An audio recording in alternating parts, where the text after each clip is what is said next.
This is Jack Wildstock with the Daily Telegraph, and we're live at the scene of the Epsom Derby on the 4th of June 1913, where eyes all over the nation have just witnessed a gruesome sight. Emily Wilding Davison, an active suffragette, has just been knocked unconscious by running into the King's horse. She has been rushed into hospital and is believed to be in a coma. Her injuries are believed to be fatal.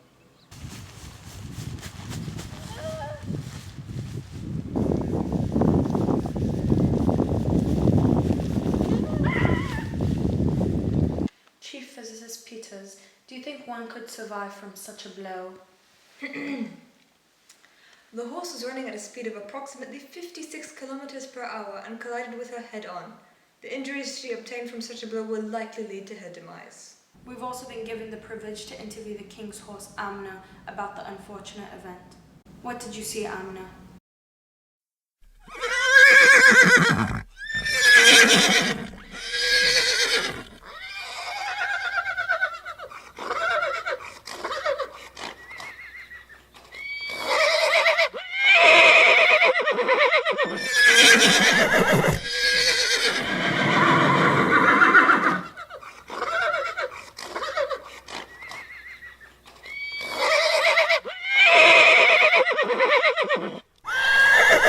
Do you have anything else to add?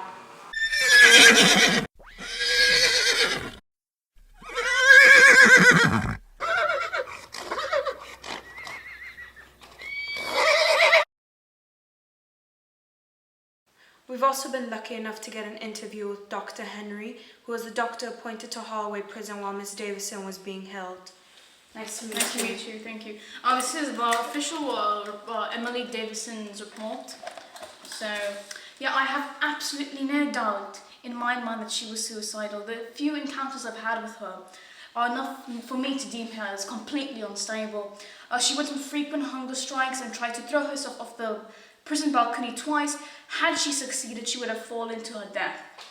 She even told me herself, it says right here, a tragedy is wanted. Her devotion for the cause was so strong that she was completely blinded by anger, which didn't allow any of her rational thoughts to stop her. Forensics have uncovered evidence that she had purchased a return ticket after the Derby and made future holiday plans with her sister. They have also uncovered from her position on the track that she did not run on recklessly, but instead was seeking out the King's horse in order to pin a Votes for Women sash on Amna, the King's horse. Plus, she and other suffragettes had been spotted practicing pinning horses. She just managed to be the one picked for it. This has led many to believe that she isn't suicidal. What do you have to say about this, Doctor? I believe Emily has what is known as a high-functioning mental illness, meaning that it is a mental illness that is almost completely undetectable. They always appear to have perfect lives and good upbringings. She, like many others who have been diagnosed with this illness, was highly educated. In fact, she had a first degree and has studied at London University, Cambridge. Licensed professionals like myself are the only people that are aware of the symptoms and signs that would be able to identify in other people. We also have today with us an Irish journalist, John Irvine, who is an audience member at the Derby. I witnessed the tragedy with my own eyes. I felt sure that Miss Davison meant to stop the horse, and that she did not go on the course in belief that the race was over. For I say, only a few of the horses had gone by when I first saw her leave the railings, and others had not passed when she was knocked down. Lastly, we have with us Officer Robertson from the Metropolitan Police.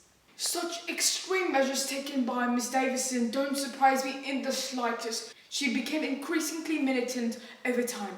She and other fellow suffragists spat in the faces of other fellow policemen, caused public riots, smashed windows, burned buildings, and even set off bombs. Throughout her 9 arrests, she's gone on hunger strikes 7 times, which frequently resulted in her early release as she'd reject force feeding. I believe that her death may have been somewhat influenced by Emmeline Pankhurst, who has expressed that she favours a public death as opposed to a prison one. I hope that this horrible commotion that she has caused will shed light on the horrible things these women do and show us that they are far from suitable in regards to being able to vote. That's all for today, folks. We'll be back soon with an update on Emily Wilding Davison and a cover of the first ever Chelsea flower show. But for now, good night. We're back with an update on Emily Walden Davison. Only a few days after running into the King's Horse at the Epsom Derby, she has just been declared as dead. I'm here at her funeral, with 6,000 women marching her name from Buckingham Palace Road to her funeral service, located in St. George's Church, Bloomsbury. Let's cut to Dr. Peters with a breakdown of what caused her death. The injury that ultimately led to her demise was a fracture to her basilar skull. A break at the base of the skull can cause severe bruising and bleeding to the brain. Depending on the severity of the break, it is possible for one to recover from such an injury. Unfortunately, Emily was not one of the lucky ones. Her coffin is being escorted by Elsie Howie, another English suffragette, on a white horse, just as Joan of Arc, along with 2 hunger strike victims following behind the hearse, which is adorned by laurels. I've been informed that Emily will be given a ceremonial funeral for her noble sacrifice and the dues of a fallen warrior, a brave comrade and a crusader, Jack Wildstock reports. I said, which... Hurry up! Stop pressuring me. Flower show, but for now, good night. I need to change my mustache. But I need to change my mustache. Can we go up? She became increasingly militant. Finish line was clear in my sight. I ran towards it as I practiced 1,000 times. My advisor prevented me from looking in any direction other than straight.